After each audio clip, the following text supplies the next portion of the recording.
You're with Petrie on Talk TV, and it is time now to talk tech.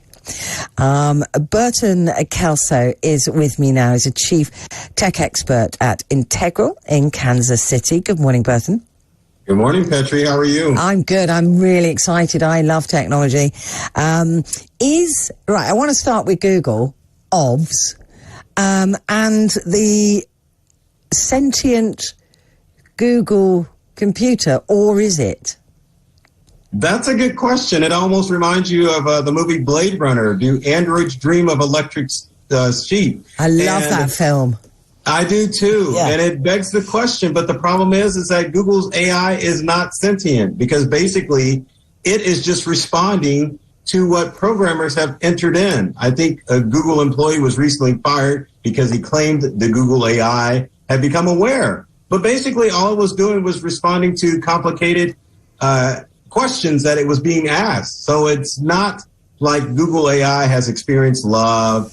It doesn't believe in God. I mean, it's none of that stuff that's really occurring right now. It's not really pondering on the whole secret of life. It's more about programmers have put information in, and it's just regurgitating that information back, no matter how complicated it seems. But didn't the computer say that it was scared to die? That was one thing. That seems like a fairly sentient statement to make. Or was it programmed to say that in response to a question? But I think it was more programmed, not necessarily to say that, but going through a complex set of algorithms. That was a response to the question that had been asked. I think when you hear questions like that, people may hearken back to 2001, A Space Odyssey, when they threatened to yank HAL, the onboard computer, from existence. So it's not HAL thinking, well, they're really going to unplug me. It's more like, well, this seems like the proper response to give to the question that's being asked. You know, am I going to die? Does AI really know what death is? I think if, as adults, we kind of understand it because we experience it. But does an AI really understand what death truly means? And yes, but a child can't understand what death is. Right. But is sentient.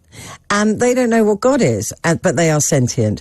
My dog doesn't even know how to fetch a ball, but I believe he's sentient. So there are different levels, aren't there? Maybe this computer is at the beginning of that it's a child.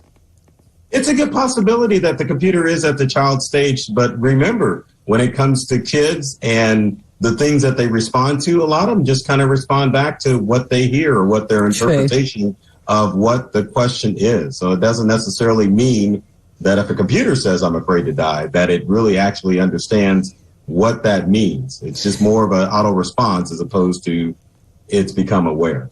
I guess we'll find out, though, if it's like when one crawls up behind you and drags you out of the camera to take over. Right. I was thinking of Skynet, when it becomes aware and it starts shooting missiles off. Then we'll really know, right? Then we'll know. And then I'll be able to say, I told you, Burton, except we'll all be dead. So it would be pointless. But how far, or joking aside, how far do you think we are from that then? This guy who was fired from Google, he seems pretty convinced, if not convincing, right? So do you think that the computers... I mean, so there's a question as to whether it could ever happen, that is a big leap for a bit of technology to make. Do you think it's possible? Yeah, I mean, with technology, yes. I mean, it's definitely possible because you can definitely set a computer, or let's just take robots, for example, for them to go through a learning experience and to acquire information. And, I mean, I don't think it's like in the immediate future, but at some point, I mean, you could obviously see where artificial intelligence can evolve to just individual thinking machines like you see in the movies. But I think the thing that scares everybody is the simple fact that they think that machines are just going to obliterate the human race. And hopefully that's not possible, I wouldn't blame them, frankly.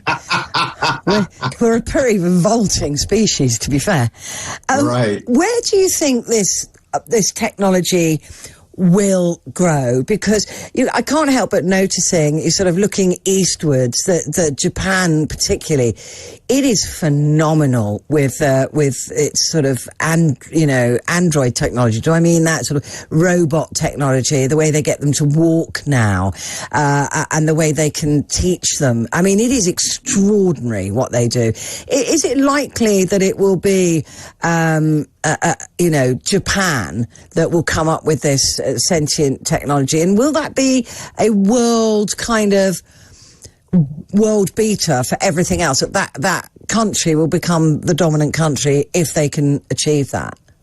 Well, definitely Japan leads the world as far as robotics are concerned, but I don't think necessarily that sentient technology is going to come from Japan. I think it may come from the U.S., but I think it's going to be a combination of different countries bringing their technology to definitely make it work. Because obviously with Japan, you've got robots and you've got devices there that look human and definitely can sound human. They're amazing. But that doesn't necessarily mean that they're aware of what's going on. But I think it's all going to come together at some point. But why are we creating?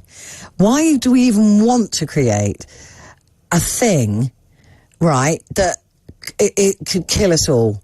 I mean, why do we want a sentient computer? Just because we might be able to do it doesn't mean that we really should. That sounds like Jurassic Park, doesn't it? We should never be another one. Yeah. I was talking about the film. Oh, yes, I am too, yes. But I think when you're talking about technology, I don't think programmers are intentionally making sentient devices. Of course they are. You think they are? Yeah, of course they are. I don't think they are. It's the Holy Grail. It's the Holy Grail.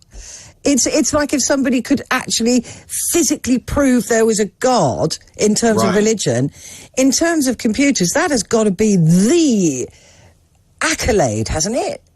It is, but I would hope that people who are making this stuff, and you hate to say that science imitates art, but I mean, we've seen movies where you see these sentient devices come to life and take over. Yeah. So that would be my first thought. But you're right that ego does have to play into it. So it trumps at some point, someone's everything. Make it happen. Ego trumps all.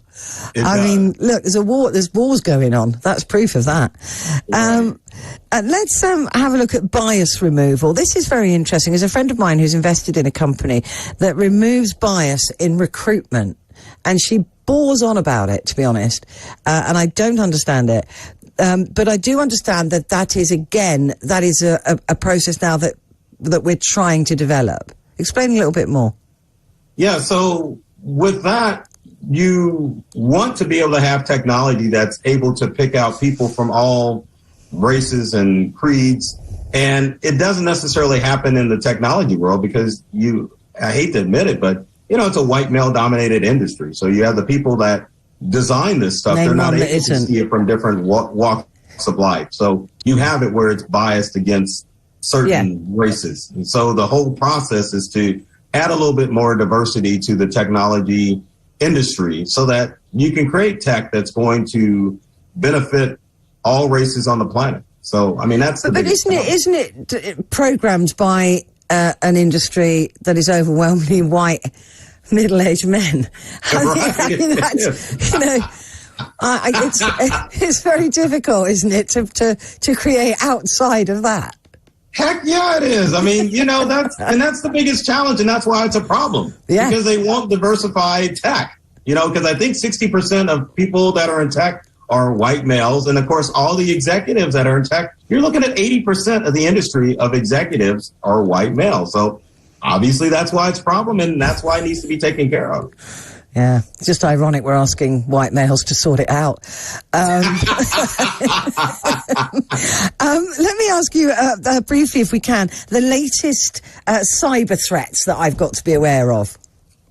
Yeah, ransomware is the hugest threat out there because with ransomware, it's easy for criminals to have someone click on a link in a spam email or in a text message and have them infect their devices. And criminals have gotten so bad with it that they will steal the data, lock up all of your information, and then say, hey, if you don't want us to leak these records out on the dark web, then we're going to spread it out there. So, I mean, it's incredible. And of course, with the whole Russia-Ukraine thing, we're moving into an area where it's just not cybercrime, where you have criminals doing things in order to get money. You actually have criminals that are just trying to do a scorched earth policy and wipe information from computers. And luckily at this stage, it's not going to infrastructure. But I think if this conflict continues to go on in the Ukraine and with Russia, you may see where, you know, you've got cyber threats that are just, we're going to obliterate everything. We're going to go after infrastructure and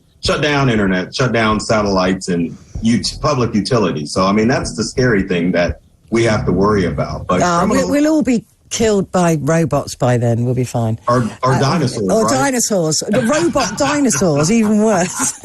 Right. Look, can we do this again soon, please, Burton? I've really enjoyed this. Course. Great. Excellent. Thank you so much.